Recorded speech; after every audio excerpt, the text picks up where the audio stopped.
Plusieurs lignes de la parole mènent à une seule ligne, celle de la vérité éternelle.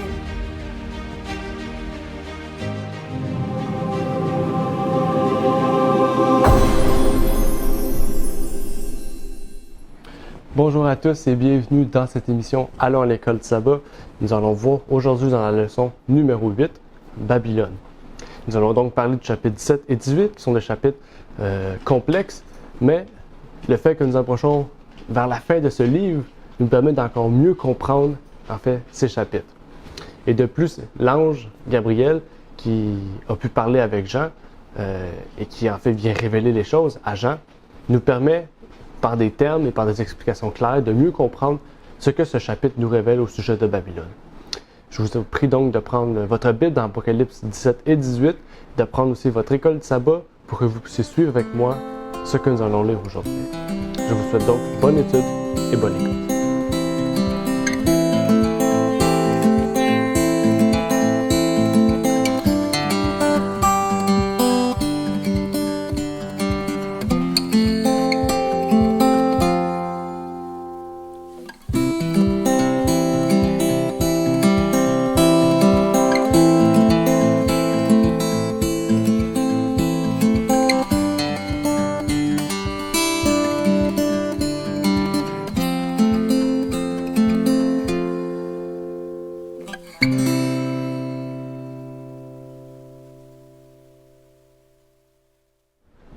Donc, je vous souhaite encore un re-bienvenue à cette émission et je vous prie de prendre votre guide avec nous pour que nous puissions commencer cette leçon avec le sujet d'Apocalypse et aussi votre Bible en main pour que vous puissiez comprendre et chercher aussi à comprendre ces choses en fait. Je vous prie donc de partager cette émission, de permettre que d'autres aussi puissent comprendre ce chapitre 17 et 18, que d'autres aussi puissent participer à ces écoles de sabbat, qui est une école de sabbat en fait qui est biblique, donc toute personne peut y participer, tous ceux et celles qui croient fermement à la parole de Dieu et qui sont étudiants dans la parole de Dieu doivent faire ces études-là, en fait devraient faire ces études-là pour mieux comprendre le livre et ça nous permet aussi d'échanger entre nous par les commentaires. Vous pouvez aussi nous contacter par email et en fait vous pouvez même me rejoindre par ce email-là. Si vous voulez discuter avec moi, on peut aller sur la plateforme Zoom, sur notre lien Zoom, pour discuter, aucun problème, même pour des études approfondies. Nous sommes ouverts à toutes ces formes d'études en fait. Et même si vous voulez participer avec nous au culte du sabbat, vous pouvez aussi nous rejoindre sur notre page Facebook et sur WhatsApp. Nous mettons toutes les informations à jour pour que vous puissiez nous rejoindre. Donc, vous avez tout en fait pour pouvoir réussir et avancer avec Dieu et donc aussi être avec des frères et sœurs qui ont les mêmes principes que vous ou même des personnes qui sont seulement croyantes. Donc, je vous inviterai donc à nous contacter par email si vous avez des questions, si vous avez un sujet de prière, si vous voulez rejoindre une église, si vous voulez avoir un orateur pour votre église, etc. Tout cela se fait par contact@ligne-sur-ligne.ca. Et vous pouvez aussi poser vos questions dans les commentaires, aucun problème. Avec ça, nous allons vous répondre directement dans les commentaires. Et sinon, j'aimerais pouvoir commencer cette leçon, cette étude, avec une courte prière. Notre Père qui est aux cieux, j'aimerais te prier, Seigneur, pour te remercier de nous permettre aujourd'hui d'être réunis devant toi pour étudier cette leçon et mieux comprendre ce que tu veux nous révéler dans cette leçon. Permets à tous ceux et celles qui n'ont peut-être pas compris pleinement par cette école de sabbat, que tu puisses nous permettre que par cette étude, nous puissions mieux comprendre encore ce livre d'Apocalypse 17 et 18 au sujet de Babylone, Seigneur. Je te prie donc de protéger toute personne, de bénir ces personnes et de faire en sorte que cette émission et de faire en sorte aussi que cette école de sabbat puisse grandir et toucher le plus de cœurs et le plus de gens possible, Seigneur. Je te prie donc pour ces choses, au nom de ton Fils Jésus-Christ. Amen. Et donc, dans cette leçon, on retrouve encore une note générale. Et on va voir que c'est l'une des dernières notes générales qu'on va retrouver dans cette leçon, si ce n'est pas la dernière. En fait, c'est la dernière note générale. Et dans cette note générale, vous pouvez retrouver le texte d'un des livres, en fait, les plus populaires d'aujourd'hui, en termes peut-être de la dénomination adventiste. Et même, en général, c'est un des livres les plus populaires, les plus connus, et qui justement nous parle de ces principes-là, en fait. On nous parle vraiment de plusieurs principes, plusieurs prophéties. C'est un livre vraiment important, un livre exceptionnel, que tous devraient avoir lu, que tous devraient lire et que tous devraient posséder, en fait. Donc, je vous encourage à lire ce livre-là, à lire aussi la note qui va vous révéler peut-être certains points importants au sujet de Babylone. Et donc, j'aimerais commencer par le chapitre 17, parce que vraiment, la leçon nous parle plus du chapitre 18, avec quelques versets, quelques questions sur le chapitre 17. Donc, j'aimerais faire des éclaircissements sur le sujet du chapitre 17.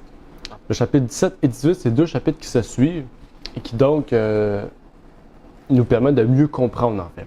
Ces deux chapitres, en fait, qui sont vraiment reliés ensemble, malgré que cette prophétie, cette vision se voit jusqu'à la fin du chapitre 22. Vraiment, c'est des chapitres qui marchent très bien ensemble, puisqu'ils nous décrivent bien Babylone. Et il ne faut pas oublier Babylone et son jugement.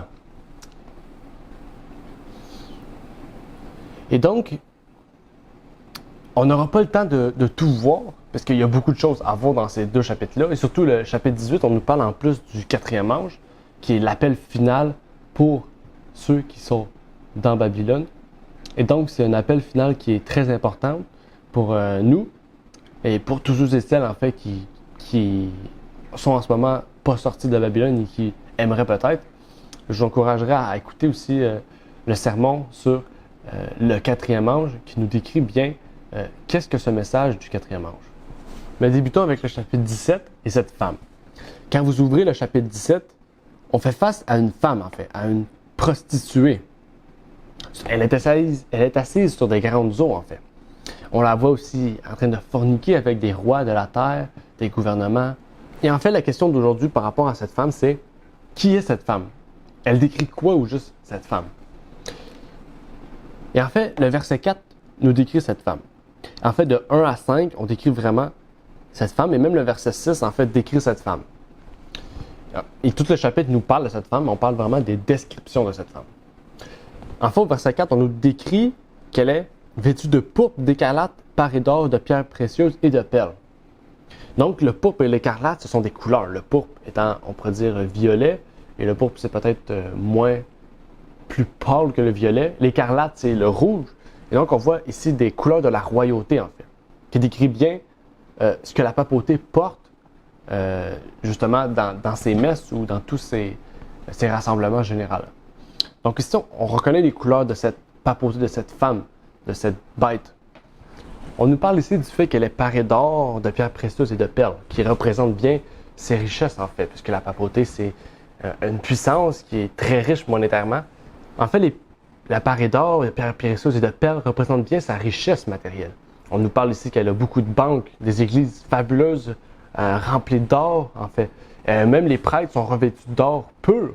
Et donc, vraiment, c'est une église qui est remplie de richesses matérielles, mais sans sa richesse spirituelle. Et dans sa main, on nous parle ici que dans sa main, elle avait une coupe d'or. Et dans Psaume, verset 23, verset 5, que j'aimerais prendre avec vous pour lire, Psaume 23, verset 5, ici, c'est pour mettre le lien avec la coupe d'or. Psaume 23, verset 5. On nous dit « Tu dresses la table devant moi à la vue de ceux qui me persécutent. Tu oins ma tête d'huile et ma coupe déborde. » Donc, on parle encore d'une coupe ici.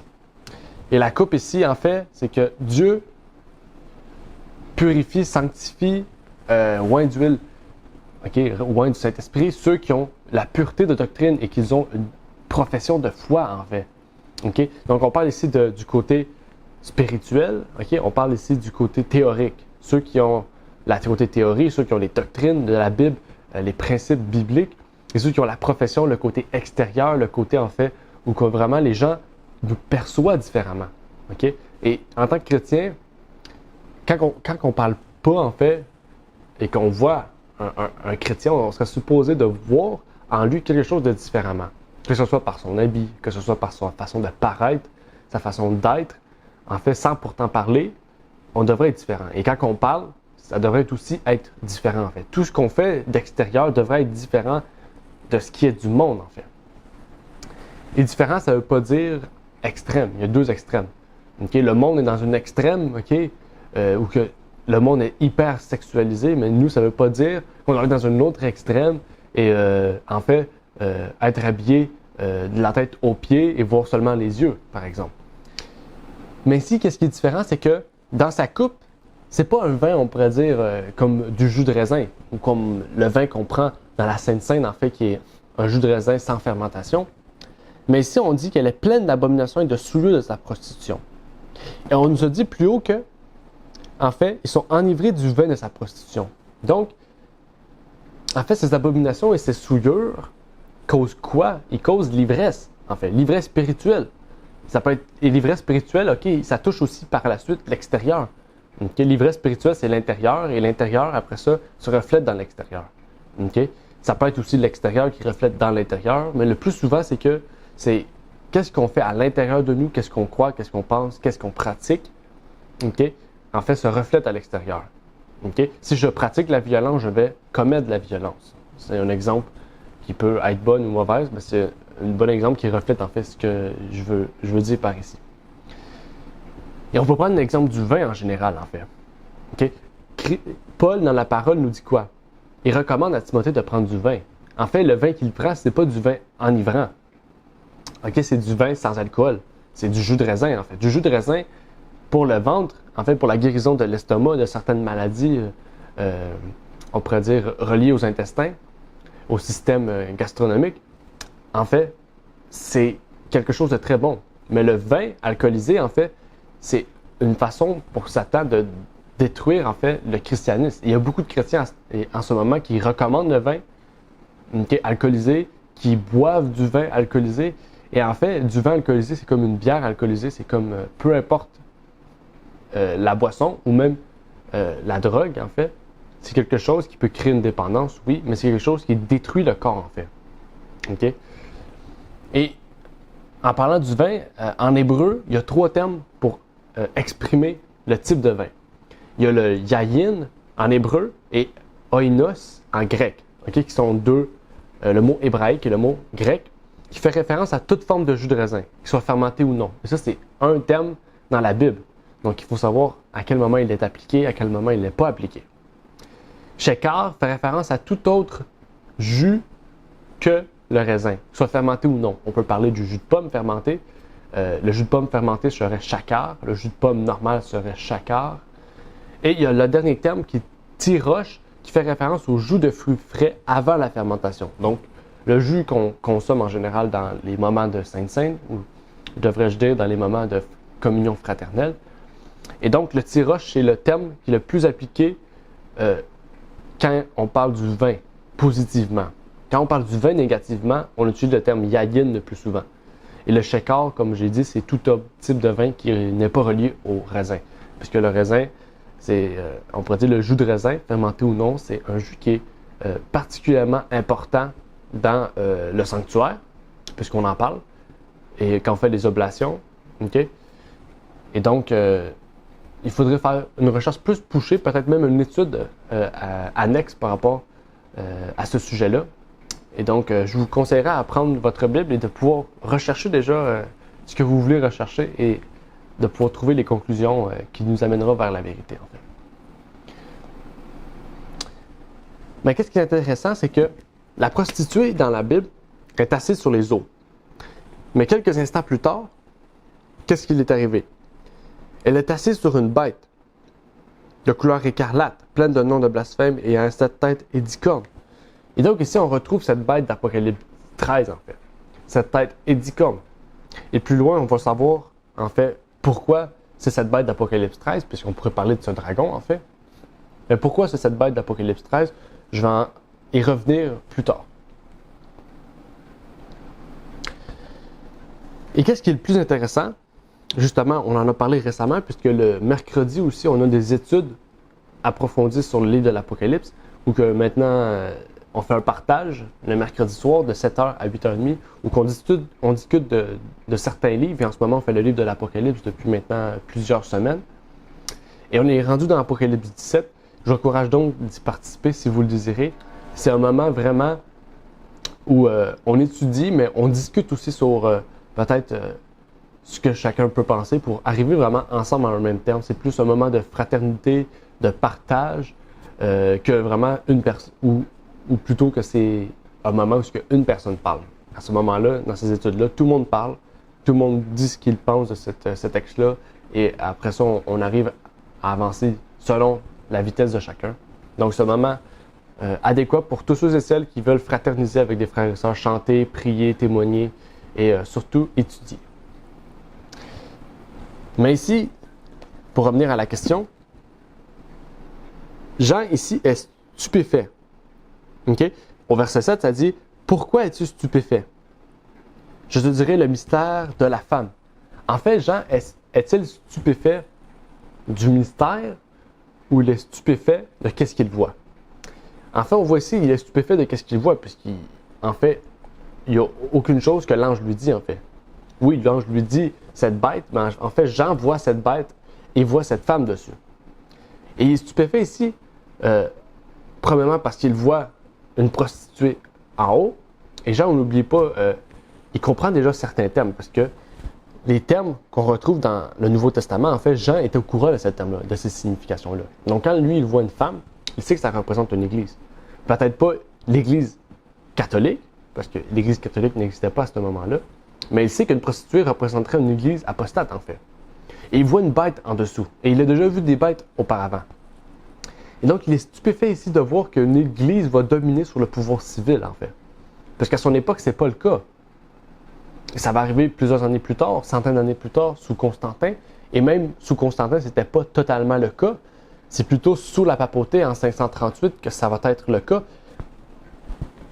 Mais ici, il voit une puissance qui va revenir en force avec la même autorité qu'avant. Donc, avec un pouvoir religieux à la tête et un pouvoir civil sous cette femme qui va être en fait enivrée de ses doctrines, mais enivrée aussi de ce qu'elle a. Donc, de sa richesse, de sa royauté. Ils vont vouloir désirer la même chose. Et donc, ici, en fait, Jean voit une union illicite. Il voit l'union entre l'État et l'Église. Justement, qu'est-ce qui a été mis, on pourrait dire, en précaution dans le chapitre 13? L'image à la bête. Dieu nous met en précaution contre cela. Et Christ a dit, remettez à César ce qui est à César et à Dieu ce qui est à Dieu. On ne peut pas remettre à Dieu ce qui est à César, puis qu'est-ce qui est à César à Dieu. Qu'est-ce qui appartient à Dieu et qu'est-ce qui appartient à César, c'est deux choses séparées, en fait. On ne doit pas les mélanger. Et qu'est-ce qui est intéressant en plus ici, c'est que on nous parle d'une mère. Pourquoi on dit le terme mère? Alors on devrait se poser des questions. Pourquoi le terme mère? Si le terme mère, c'est parce qu'il y a des filles, logiquement. Sinon, on n'utiliserait pas le terme mère, on aurait dit un nom de terme au féminin, un nom de terme féminin en fait. On aurait pu dire cette prostituée. On aurait pu dire Mystère Babylone la Grande, la prostituée des fornicatrices. Non, on a dit la mère des fornicateurs.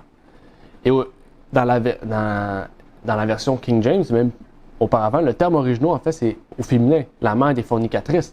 Donc on nous parle ici en fait d'une mère qui dirige sur des filles. Et on avait déjà vu ça auparavant, si vous vous rappelez. On avait déjà vu ça. Dans le deuxième ange, on avait parlé de Babylone. Babylone est tombée. Et le premier ange, on l'avait déjà associé au temps du début de 1840. Donc, 1840, peut-être 1842. Et ce deuxième ange, en fait, arrive directement en 1844, en fait. Parce que le premier ange se complète en 1844. Et ceux qui ont refusé ce message-là tombent dans la chute de Babylone. Donc, du deuxième ange. Et la chute de Babylone ici, du deuxième ange, n'était pas reliée directement à la papauté. Parce que la papauté était déjà chutée en 1798, ce qui avait débuté le temps de la fin. Mais en fait, en 1844, ceux qui ont chuté, c'était les filles. L'Église protestante ont chuté. En refusant le deuxième ange, ils ont reçu une chute morale. Et vous pouvez fouiller dans les livres d'histoire de ce moment-là, reliés à la religion, surtout aux églises protestantes et même aux journaux protestants de l'époque. Vous allez trouver vraiment que les pasteurs voient un changement dans ces églises-là. Même peu de temps auparavant, ils voient que l'Église est en train de régresser moralement. OK?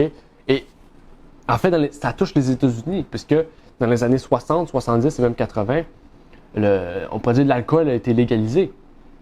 Et il y a beaucoup de personnes, que ce soit les catholiques, que ce soit les adventistes, qui faisaient une précaution contre ça. Ils disaient que c'était impossible que l'alcool soit légalisé. En fait, c'était pas bien. Et on voit que c'est les protestants en fait, qui ont légalisé ces choses-là. Okay? Et aussi le fait que l'athéisme est en montée.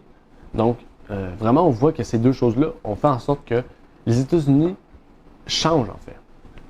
Ils deviennent moins religieux, je pense.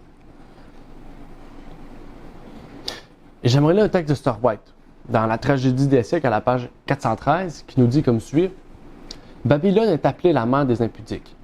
Ces filles représentent évidemment les églises qui s'attachent à ces doctrines et à ces traditions, et qui, comme elles, sacrifient la vérité et l'approbation de Dieu pour contracter une alliance illicite avec le monde. Le message annonçant la chute de Babylone concerne des organisations religieuses qui, autrefois pures, se sont corrompues. Étant donné que ce message sur la proclamation de l'heure du jugement et se rapporte au dernier jour, il ne peut désigner l'Église catholique seule, tombée il y a des siècles. En outre, au 18e chapitre, le peuple de Dieu est invité à sortir de Babylone d'après ce passage. Nombre d'enfants de Dieu se trouvent encore dans Babylone. Quel corps religieux recèle actuellement la plus forte proportion de disciples de Jésus? Ce sont sans aucun doute les diverses églises professant la foi protestante. Donc, on a compris un peu ce qui est dit en fait. Oui, physiquement, la papauté est tombée en 1798, mais elle est tombée depuis des siècles en fait. Depuis des siècles auparavant. Et j'aimerais avancer au verset 9 du chapitre 17, où on nous parle cette fois-ci de 7 têtes qui sont 7 montagnes. Quelles sont les 7 montagnes? Et je sais qu'à ce moment-là, je vous vais poser une bonne question pour vous, parce que beaucoup de personnes affirment que ces 7 montagnes sont celles du Vatican. Mais on pourrait se poser plusieurs questions. Au Vatican, il y a 7 montagnes. N'oubliez pas, le Vatican veut à tout prix prendre possession de Jérusalem. Et à Jérusalem, il y a 7 montagnes. C'est pour ça qu'au Vatican, il y a 7 montagnes. Et n'oubliez pas, à Constantinople, il y a 7 montagnes aussi. Puisque Constantin a fait construire 7 montagnes, faire 7 montagnes au Vatican, mais quand il a déménagé son siège à Constantinople, il a fait faire aussi 7 montagnes. Donc il y a 3 places où il y a 7 montagnes. Et pourquoi donc ce serait le Vatican plus que Jérusalem? Puisque ce sont 2 lieux très importants. Jérusalem, c'est très important pour la religion catholique, protestante, musulmane. Et en fait, le Vatican, c'est important aussi pour la religion catholique. C'est le quartier mère, on pourrait dire, le quartier général de cette église. On ne pourrait pas dire cette église, de cette monopole, de cette politique. Et donc, il n'y a aucun lien avec ces lieux-là emblématiques. Pourquoi? En fait, le verset 10 nous répond à cette question. Ce sont aussi 7 rois. 5 sont tombés, l'un vit et l'autre n'est point encore venu, et quand il sera venu, il doit durer que peu. Les 7 têtes sont reliées à la bête, en fait. Là, il catégorise 7 têtes sont 7 montagnes. 7 montagnes pouvant faire allusion aussi à des pouvoirs qui ont surgi, qui sont devenus des montagnes. Et il nous dit ici, 7 rois. 5 sont tombés, l'un vit et l'autre n'est point encore venu. Donc, si 5 sont tombés, c'est-à-dire que Jean n'est pas à son époque, en fait. La vision qu'il voit au chapitre 17 et 18 se rapporte beaucoup de temps plus tard. Et n'oubliez pas, chapitre 17 nous parle de Babylone. Okay? Donc, c'est-à-dire que Jean est transporté dans le futur. Quand je dis dans le futur, c'est qu'il n'est pas... il est en vision, mais transporté dans une époque où est-ce qu'il voit la bête sous une autre époque. Et donc, c'est 5 rois, en fait, qui sont, si vous vous rappelez dans Daniel 2, qui sont Babylone, Médo-Perse, Grèce, Rome païenne et Rome papale. Et ça dit 5 sont tombés. Donc, il n'est plus sous Rome papale. C'est-à-dire qu'il est transporté en 1698 quand il y en a un qui vit. Et ça dit ici, l'un vit et l'autre n'est pas encore venu. C'est-à-dire qu'en ce moment, il y en a un qui vit, il y en a un autre qui va venir. Mais celui qui doit venir, en fait, va durer que peu de temps. OK? Le verset 10 nous le dit encore. 5 sont tombés. L'un vit 6 et l'autre n'est pas encore venu. 7. Et quel sera venu ne doit durer qu'un peu de temps. Donc le 7e sera court. Et ça dit au verset 11, et la bête qui était et qui n'est plus est elle-même un 8e roi. Elle vient des 7 et s'en va à la perdition. Donc il y aura 8 rois. OK? 5 qui vont durer un certain temps, un bon moment. Un 6e qui va durer un bon moment. Le 7e qui va durer peu de temps. Et un 8e qui vient parmi les 5. Et n'oubliez pas, on sait que la papauté va revenir. Donc on pourrait appeler ça la Rome moderne. On pourrait même appeler ça la papauté qui va revenir. En fait, le 8e mois, c'est la papauté qui va revenir en puissance avant la fin du temps de grâce. Et comment ça? On a lu les États-Unis. OK? Donc, on pourrait même comprendre ici que les États-Unis, c'est l'une des puissances, en fait. Est-ce qu'on pourrait dire que cette puissance, c'est elle qui vit en ce moment? 5 sont tombés. Après la papauté, les États-Unis sont devenus une puissance mondiale. Donc, d'après ce que je comprends et d'après ce qu'on voit, parce qu'il ne faut pas oublier, l'Apocalypse, c'est de l'histoire. D'après ce qu'on peut comprendre ici, c'est que le 6e roi, c'est les États-Unis d'Amérique. Et le 7e n'est pas encore venu. Et le 8e, ce sera le retour de la papauté. En fait. Et pour terminer sur le chapitre 17, puisqu'il y a encore plusieurs versets, mais j'aimerais parler encore d'un dernier point, à savoir le chapitre 16 à 18. Le chapitre 16, si vous n'oubliez pas, c'est le chapitre des plaies qu'on a vu la semaine dernière. En fait, qu'est-ce qui nous rappelle ces versets? Qu'est-ce qui nous rappelle le chapitre 17 et 18? En lisant le chapitre 17 et 18, on peut se rappeler d'un point important dans le chapitre 16. N'oubliez pas, dans le chapitre 16, on voit justement 3 puissances. On pourrait le prendre, on voit quoi? On voit la bête, le faux prophète et le dragon. 3 puissances. Donc 3 puissances qui sont importantes. Et justement, c'est des puissances qui vont faire des miracles pour se préparer pour la bataille. La bataille d'Armageddon. Donc c'est la bataille contre le Christ en fait. C'est une bataille beaucoup plus spirituelle, mais il y aura bien une bataille physique. Et pour se rassembler ces choses-là, pour faire en sorte que tout le monde puisse être dans cette bataille, ils vont faire des miracles en fait. Mais qu'est-ce qu'il nous dit? Le fleuve se tarira. Donc il y aura un moment où les gens vont se détacher en fait. OK? Et l'Euphrate, ça veut dire fleuve bon et abondant. Donc en fait, qu'est-ce qui abreuve la papauté? C'est les nations, le peuple et les langues. Et si l'Euphrate s'assèche, okay, si l'Euphrate tarit, si l'Euphrate disparaît, en fait, tout ce qui est bon et abondant pour la papauté, ça ne sera plus en fait. Et c'est pour ça qu'au verset 18, on peut voir que ça nous dit que quand la papauté tombe, les rois, les nations et toutes ces choses-là, en fait, auront plus la cargaison, la marchandise qui ont été données. Donc vraiment, tout marche ensemble pour que cette pensée du fait que l'Euphrate représente en fait les nations marche en fait. Et même encore, il reste à pousser pour mieux comprendre, compléter cette compréhension-là. Mais vraiment, on voit que déjà, tout marche pour aller vers cette façon de penser-là, cette interprétation. Il ne faut pas oublier que toutes les images qui peuvent être prises au sens littéral doivent être prises au sens littéral et toutes les images qui doivent être prises au sens symbolique doivent être symboliques. Et là, on va entamer le chapitre 18. Le chapitre 18 qui est un chapitre très important. Qu'est-ce que nous révèle ce chapitre 18 en fait? On retrouve encore ceux qui sont associés à la bête. Et là, qu'est-ce qui est intéressant, c'est que le chapitre 17 nous parle plutôt de la bête. Et là maintenant, on fait l'inverse. On a parlé, désolé, de la femme dans le chapitre 17 et on a parlé un peu de la bête. Cette fois-ci, on va parler beaucoup de la bête et de son association avec cette femme. Et c'est quoi le message final pour ceux qui pourront sortir, en fait, de Babylone?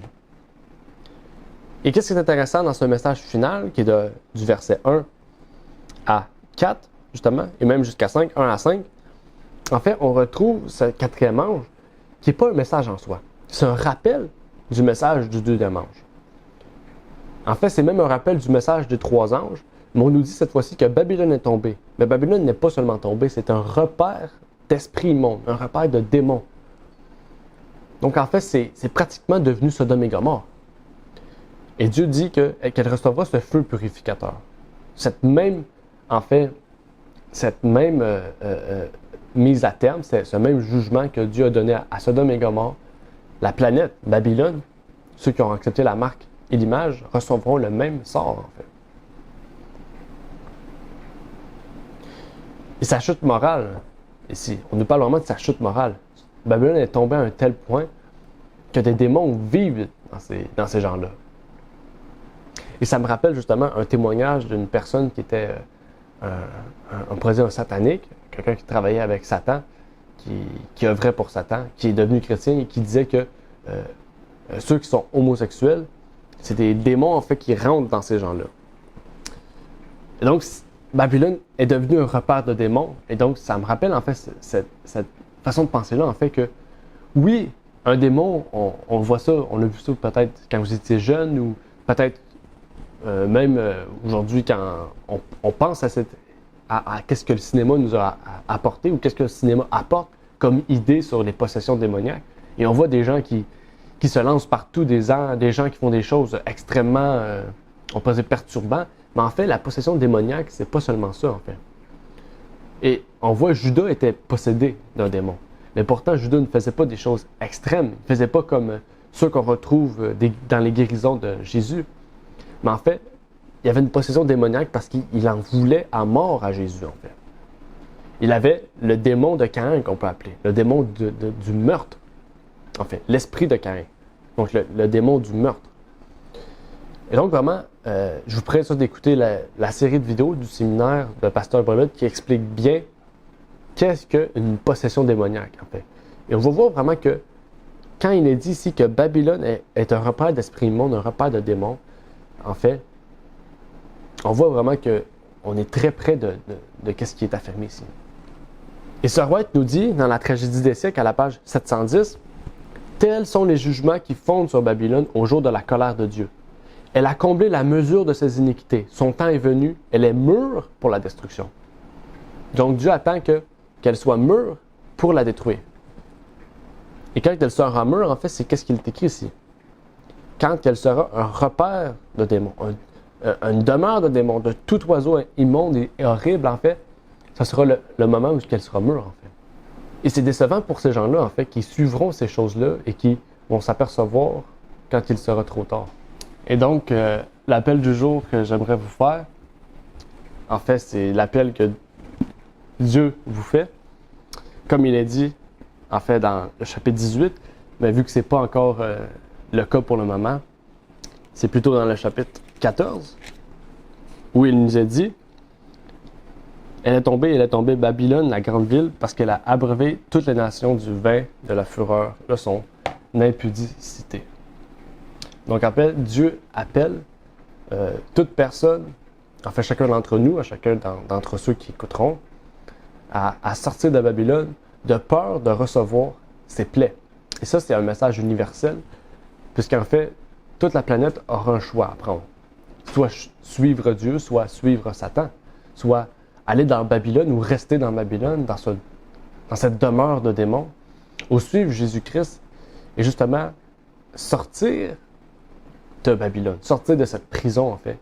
Et la seule porte de sortie, c'est d'accepter le message des 3 anges. Et en acceptant en fait le message des 3 anges, l'appel de ces 3 anges-là, vous acceptez Jésus-Christ dans votre vie. Puisqu'il est dit, c'est ici la patience des saints, ce sont ici ceux qui gardent les commandements de Dieu et la foi de Jésus. Donc, j'aimerais faire, avant de terminer, une courte prière pour vous laisser partir justement et méditer sur cet appel du jour. Notre Père qui est aux cieux, j'aimerais te prier, Seigneur, et te remercier de nous avoir permis aujourd'hui d'avoir discuté sur ce sujet-là. Puisses-tu protéger toute personne et bénir tous ceux et celles qui écouteront cette émission, tous ceux et celles qui n'auront pas pu écouter cette émission, qui n'auront peut-être pas la possibilité. Puisses-tu leur permettre de faire cette école du sabbat, Seigneur, qui est incroyable, qui est simple, efficace, qui montre les points fondamentaux pour bien comprendre le livre de l'Apocalypse. Puisses-tu éclairer toute personne qui aura à faire ces études-là et tous ceux des ciels qui aimeraient peut-être faire ces études-là, Seigneur. Je te prie de protéger ces gens-là, de les bénir et de permettre que le message puisse toucher les cœurs et que ton esprit puisse les convaincre de ce message. Je te prie donc pour ces choses au nom de ton Fils Jésus-Christ. Amen. Merci d'avoir écouté cette vidéo. Pour plus de contenu, abonnez-vous sur notre site Internet.